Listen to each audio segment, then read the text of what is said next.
Bonjour à toutes et à tous, c'est Hermès, j'espère que vous allez bien. Je posterai cette vidéo à 7h du matin. On parlera Bitcoin aujourd'hui également sur les minutes de la Fed au niveau du FOMC. Donc pas de surprise, on y reviendra bien évidemment ensemble. Et d'ailleurs je trouvais ça très intéressant parce que je tourne cette vidéo juste après les minutes de la Fed et on voit le marché retracé. Évidemment, c'est sûrement perçu par une grande majorité d'entre nous avec un N majuscule comme une bonne nouvelle puisqu'il n'y a pas de surprise. Et automatiquement le marché fait le contraire de ce que la majorité pense, et notamment sur le court terme. C'est pas le moment de shorter ce marché. Je suis toujours haussier, je vous expliquerai pourquoi maintenant. Avant de commencer, je vous invite toujours à rejoindre le Discord des rois du marché. Vous trouverez le lien dans la description. N'hésitez pas à nous rejoindre. On est près de 9000 sur ce Discord à échanger nos charts, nos graphiques, toujours avec bienveillance, avec des explications.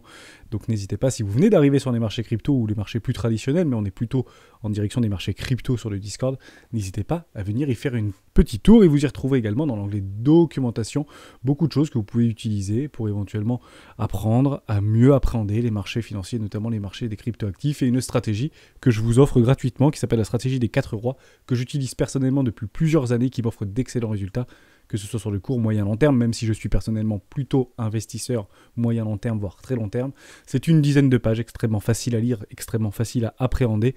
N'hésitez pas à la télécharger, c'est un petit Google Doc, elle est là pour vous. On continue et on commence tout de suite avec Bitcoin. Je reste complètement haussier, on a breaké en 4 heures et je vous avais dit il y a plusieurs semaines de ça, plusieurs jours, que je pense que le marché se fait à la fois actuellement sur le total market, qui nous propose relativement les mêmes choses qu'on a sous les yeux, et en 4 heures. Donc en 4 heures, on a bien breaké notre falling wedge vers le haut, donc très probablement qu'on ira chercher un objectif théorique aux alentours des 43 300 $ pour être extrêmement précis. Je l'ai posté dans le Discord. Et également, vous avez des zones de liquidité et de short à levier de vente complètement logiques qui se trouvent juste au-dessus de ces précédents high ici, dans une zone de rechargement de short court terme, qui me donne une confluence exactement sur un retracement des 618 points de Fibonacci. Dès lors, je vous le dis et je vous le dis dans chaque vidéo très probablement, je prendrai moi mes responsabilités sur ce niveau de prix aux alentours des 44 000 $ pour pouvoir hedger mon portefeuille de cryptoactifs. Si jamais on fait un nouveau plus bas sur des nouveaux plus bas et qu'on se retrouve à 27 000 $, dès lors, c'est pas grave. Je traiterai en fonction de ce que je vois et non pas dans ce que je crois.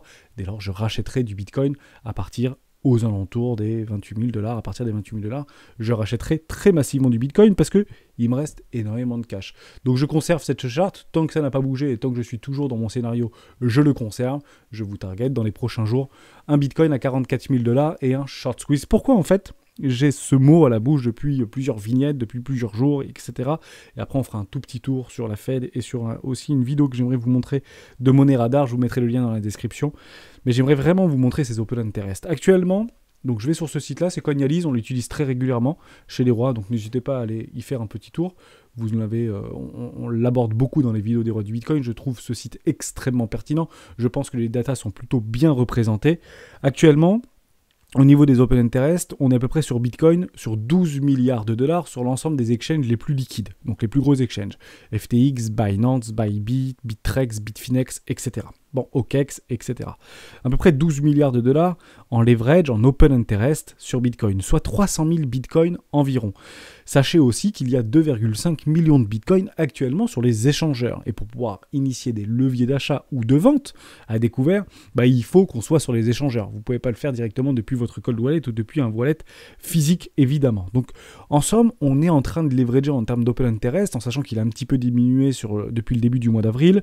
On est à peu près sur 12% des Bitcoin actuellement leveragés, même si vous pouvez faire des leviers x100, x50, x20, etc. On estime à peu près à 300 000 Bitcoin, soit un peu plus de 12% actuellement des Bitcoins qui sont sur les échangeurs, actuellement plutôt sur les contrats futurs ou transférés sur les contrats futurs ou d'autres outils ou d'autres artifices pour pouvoir initier des dérivés.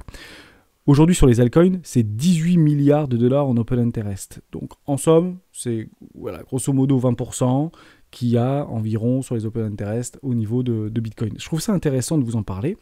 30% à peu près. Je trouve ça intéressant de vous en parler parce qu'on a beaucoup diminué au niveau des open interest, notamment sur les altcoins. Et vous avez dû le voir sur vos wallets. Si vous avez actuellement un wallet sur Binance, sur Bybit, vous avez généralement la contraction en fait, ou la représentation de votre wallet intégrale sur l'ensemble de vos cryptoactifs en fait en unité de Bitcoin. Donc si vous avez par exemple 6,7 Bitcoin, en l'espace d'une semaine, vous avez dû un tout petit peu perdre par rapport à cette dominance et par rapport à un dégonflement des open interest, notamment sur les cryptoactifs autre que Bitcoin.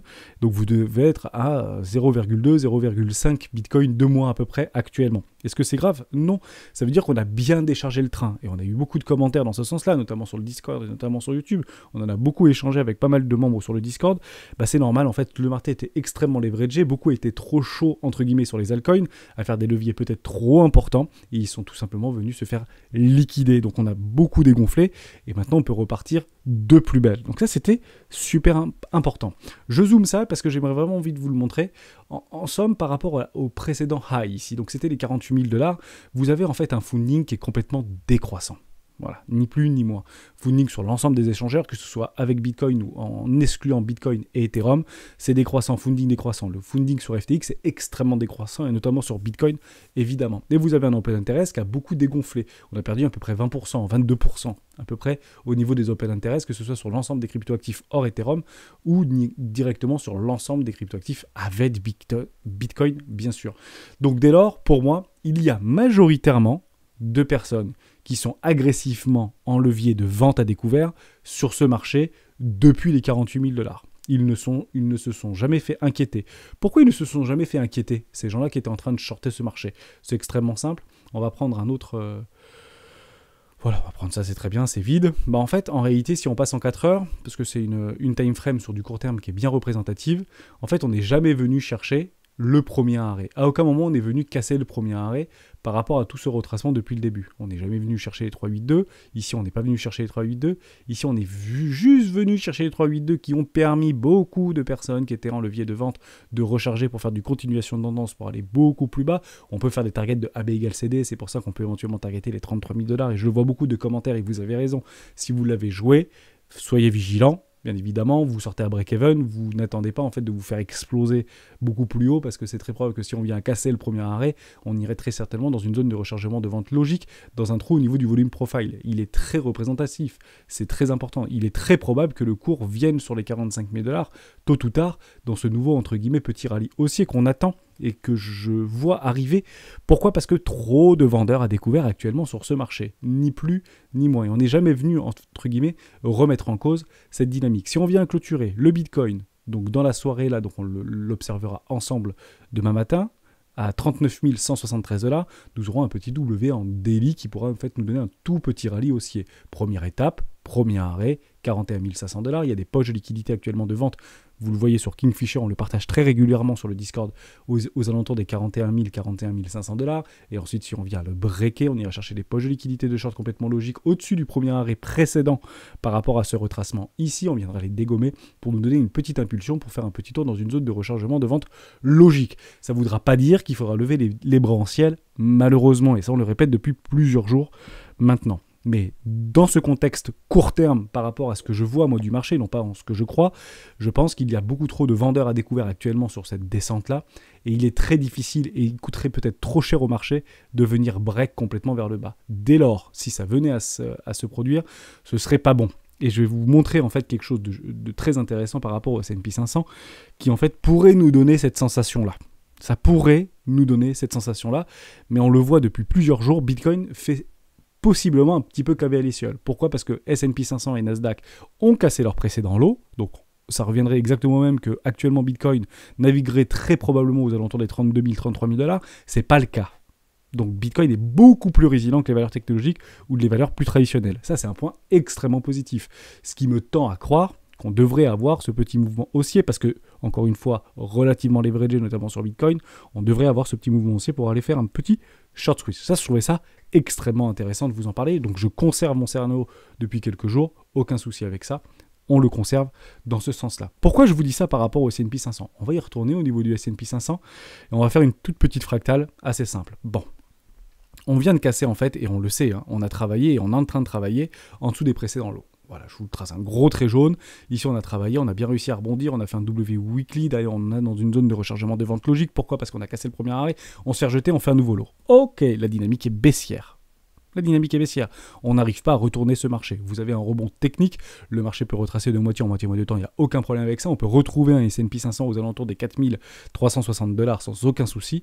Mais maintenant qu'on est en train de travailler en dessous de ces précédents lots, la dernière fois que c'est arrivé, malheureusement, et vous allez voir là où je veux en venir, je pense que tout le monde veut le voir en réalité, c'était au niveau du crack Covid.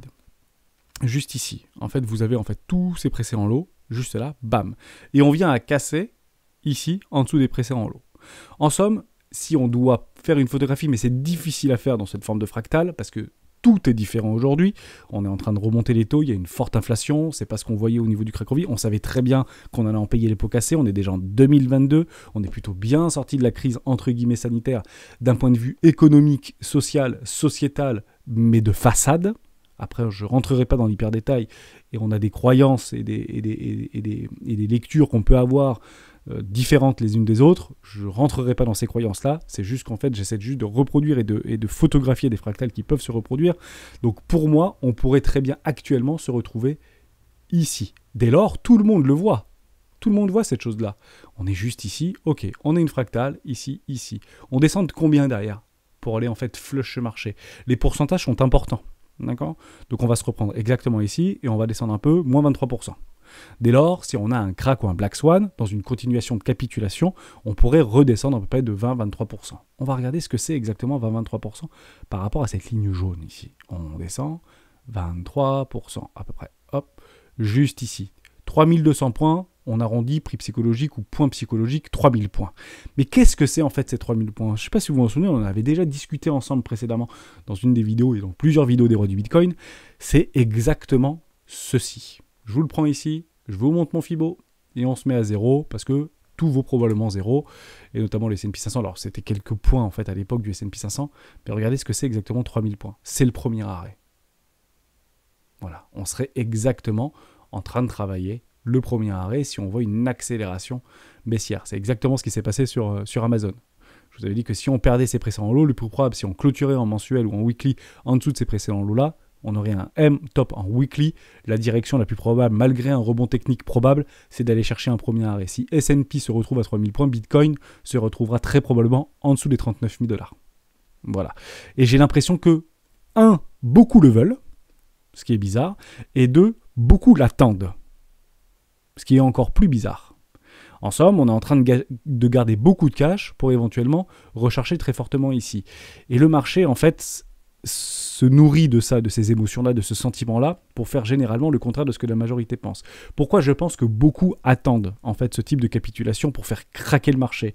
On a eu les informations de la Fed, pas de surprise, donc pic de volatilité. Oui, on vient de chercher les précédents. Pendant que j'étais en train de vous parler, on était parti chercher les précédents lots. Et là, ça rebondit déjà à 39 300 $. Donc, bien évidemment, attention, hein, on fait la bonne nouvelle. Tout de suite, on va chercher les lots. Et derrière, on rebondit. C'est le plus souvent comme ça. Donc, beaucoup, en fait, jouent le rebond. C'est une très bonne nouvelle. Je suis très content pour vous. Si vous êtes dedans, si vous êtes trader, vous sortez rapidement de vos positions parce que c'est normal que ce soit volatile ici. Vous faites très attention au niveau des clôtures. Mais ça semble plutôt bon pour le moment. Donc, on reste toujours dans le scénario. Parce qu'en réalité, on le voit bien au niveau du dollar. Hein, c'est ça que je veux vous dire. Donc on est en train de retracer et voilà. Bon, on s'est placé ici, on a beaucoup de cash à investir. D'ailleurs, on peut très bien, très fortement retracer. Pourquoi? Parce qu'on a travaillé sous résistance. Beaucoup pensent qu'on va avoir éventuellement un petit pic pour chasser à l'équité, pour recharger des shorts très forts et derrière redescendre. Tout à fait. Vous savez, vous avez la claque derrière la tête, hein, généralement. Vous pensez que c'est la fin, mais en fait, c'est jamais la fin. Vous le voyez très exactement ici. Ici, par exemple, ici, vous avez la petite claque. Derrière, ça aurait pu retracer. Ça continue à monter. Le marché fait le contraire de ce que la majorité pense. Exactement ici, c'est la même chose. Vous avez la petite claque derrière. Vous allez chercher des lots et vous faites un précédent lot et vous structurez des W weekly. Le marché fait comme ça. Bon, là, on est en train de structurer des M-top en daily. C'est très peu puisqu'on est sous le coude d'un W en mensuel. Ici, actuellement, sur le W, sur l'indice, du DXY. Mais je reste dans une zone de rechargement de vente logique très long terme. Et pour moi, je vous le dis depuis plusieurs vidéos, le dollar devrait très fortement retracer pour aller chercher un bas de range. On vend des hauts de range pour aller chercher des bas de range. On est venu chercher beaucoup de positions qui étaient là en hedge, qui se couvrent pendant des années, voire des mois. Bien évidemment, c'est comme ça que ça fonctionne. Derrière, on avait eu le crack Covid. On n'était pas venu chercher ces poches de liquidité. On est en train de travailler dessus. On n'achète pas sous résistance. Il est peu probable que le dollar fasse ça. Je vous le dis, c'est pas que je le pense parce que je le sais. c'est qu'en fait, dans cette configuration de marché, c'est trop peu probable. Ça pourrait faire, hein. Je ne vous le dis pas complètement, ça pourrait retracer très fort comme ça, ce serait un piège haussier, ça peut arriver très fréquemment, et vous savez où est-ce que c'était arrivé dernièrement? Juste sur Bitcoin, en réalité, ici. Hein. Voilà, ça c'est ce qu'on appelle un piège haussier. Vous avez en fait une continuation de tendance, nouvelle ATH, et derrière vous retracez de 50 ou de 55%. Ça arrive, c'est relativement rare, parce que vous avez des gros signaux, entre guillemets, d'achat ici. Beaucoup se sont fait piéger, un petit peu trop chaud, derrière ce repart. Or, actuellement, et ça, personne ne peut nous l'enlever, évidemment, c'est qu'on est très chaud sur le dollar index. Et beaucoup pensent que ça y est, ça va partir. Dès lors, je vous donne un biais psychologique, par rapport à une vidéo très récente de Money Radar, par rapport à un nouvel ordre mondial. Chacun ses croyances, bien évidemment, mais juste pour la culture et le travail qui a été organisé par Money Radar, ça s'appelle le nouvel ordre mondial va bouleverser l'économie, entre guillemets, les nouveaux accords de Bretton Woods 3. Je trouvais ça extrêmement intéressant, c'est très bien renseigné, très bien documenté, un petit peu dirigé, mais c'est comme ça, hein, c'est un petit peu, entre guillemets, la marque de la chaîne, c'est très bien fait, donc n'hésitez pas à aller le voir parce que ça permet de remettre des choses en perspective par rapport à l'hégémonie du dollar, qui, pour le coup, tous les influenceurs que je suis actuellement sur YouTube d'ailleurs et de Navarre s'accordent à dire que le dollar ne vaut pas ce qu'il vaut aujourd'hui. En fait, le fondamental devra tôt ou tard rattraper le dollar. On ne peut pas imprimer 5 000 milliards de dollars en 2 ans pour se retrouver avec un dollar index 100 fois supérieur ou 2 fois supérieur à celle de l'euro. Vous comprenez ce que je veux dire? Donc le fondamental rattrapera tôt ou tard le marché du dollar. Néanmoins, dès lors, on peut très bien avoir des gros mouvements de marché un petit peu violents qui nous rentrera dans une forme de machine à laver. Donc soyez vigilants par rapport à ça. Je trouvais ça intéressant. Donc on récapitule. En réalité, Open Interest qui dégonfle. On a perdu près de 20% des Open Interest par rapport à avril vis-à-vis du top provisoire à 48 000 $.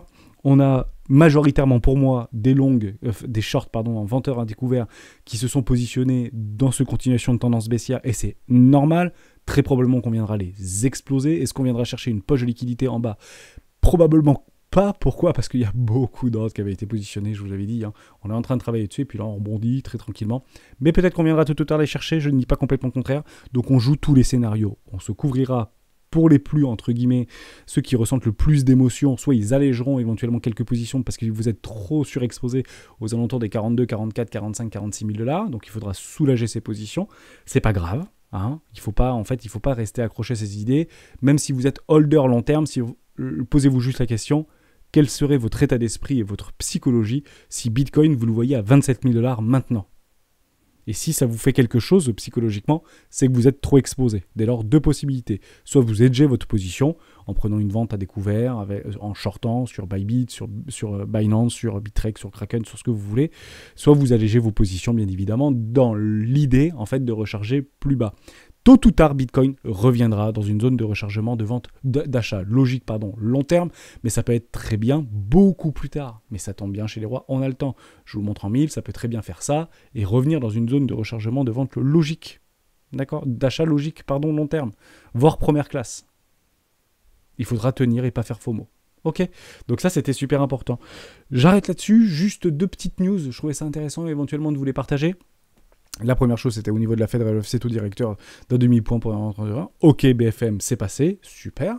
Et derrière, c'est cette news-là. Bon, ça me fait grincer un peu des dents. Vous marquez Alibaba sur Google et vous mettez dans Actualité. 1. Les échos. Un quiproquo provoque un crash éclair de Alibaba en bourse. Un homonyme du patron d'Alibaba a arrêté. L'action dévisse de 9%.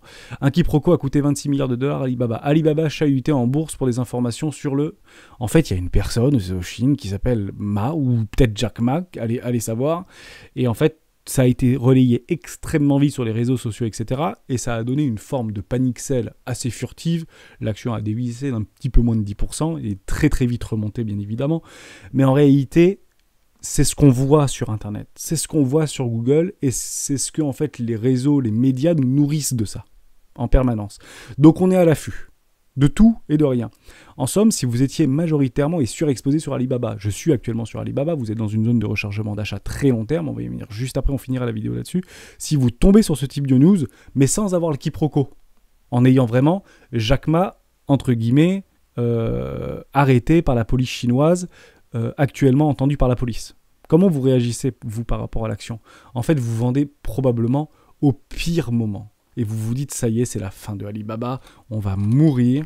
alors que ça fait peut-être... Vous êtes holder long terme, je ne dis pas le contraire, hein. Mettez-vous dans cette situation-là. Vous êtes holder depuis le début de chez Alibaba. On ne va pas passer en mensuel, on va plutôt passer en semaine. Voilà, vous êtes ici, vous avez acheté peut-être du Alibaba en 2015-2016 parce que vous aviez vu que le truc, vous avez piffé le truc, vous n'avez probablement pas pris des profits, pire encore, vous avez peut-être acheté le top du marché avec cet excès final, derrière vous êtes en train de retracer, et en fait vous attendez rien pour appuyer sur le bouton vente, j'oublie Alibaba, c'est pourri, je ne veux plus jamais en entendre parler, ça sera jamais comme Amazon, ce sera jamais rien. Regardez la vidéo de Money Radar, peut-être que ça vous fera changer d'avis.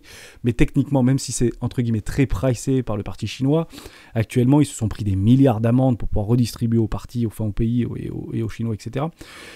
Je pense que Alibaba connaîtra des sommets comme peu en fait on en a vu. C'est mon biais, je vous le partage. Je pense qu'Alibaba est un très bon candidat et je suis extrêmement heureux d'en avoir acheté dans une zone de rechargement première classe. Mon investissement est aux alentours des $100.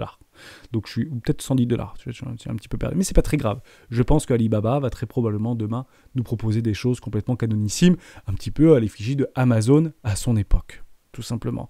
Parce que les maîtres du monde ne resteront pas les maîtres du monde. Les GAFAM ne seront très probablement plus les GAFAM dans 20 ans. Pourquoi ? Parce que les GAFAM d'il y a 20 ans, c'était Yahoo, c'était...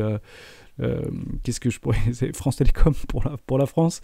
Reprenez ça, ça peut être intéressant. Partagez-moi dans les commentaires. Vous reprenez en fait les GAFAM, parce que Google c'est 98, naissance en 98, introduction en 2004, quasiment 20 ans. On arrondit à 20 ans. Est-ce qu'on peut se retrouver les GAFAM d'il y a 20 ans ? Ou les vrais empires, entre guillemets, qui aujourd'hui ne le sont peut-être plus, et on essaiera, pourquoi pas dans les commentaires, et dans une vidéo prochaine, de se les rappeler. Donc faites attention à ces news-là qui nous nourrissent malheureusement, ça arrive, mais le marché en fait le réagit très très bien, donc derrière, pas la peine de panic sell, évidemment, mais par contre il faut se hedger et se couvrir, c'est le plus important. Ok ? Voilà pour ça. Je voulais juste vous partager ça, je trouvais ça très intéressant. On a parlé de tout ce que je voulais vous parler. Bravo à vous, j'espère que ça va bien se passer au niveau de Bitcoin. Donc on va... Oh oui, mais ça commence à partir très fort. Voilà, je suis très content qu'on initie ce petit short quiz. Est-ce que c'est juste un petit FUD, entre guillemets, par rapport à un fake move pour aller chercher des poches de liquidité parce que la Fed est plutôt positive. Voilà, on veut de la force dans Bitcoin et faites attention si ça commence un petit peu à cristalliser. On arrive sur un point de contrôle $4 400. Si on commence à cristalliser par ici, là, faites très attention à ça. Moi, je serai couvert à ce moment-là. Soyez patient et j'espère que le marché me donnera raison. Mais bien évidemment, le plus important, ce n'est pas d'avoir raison. Le plus important, c'est de gagner et de survivre sur le long terme sur les marchés financiers et notamment les marchés crypto. Merci à toutes et à tous d'avoir suivi cette vidéo jusqu'au bout. On se retrouve demain pour un live, 12h30, sur les rois du Bitcoin.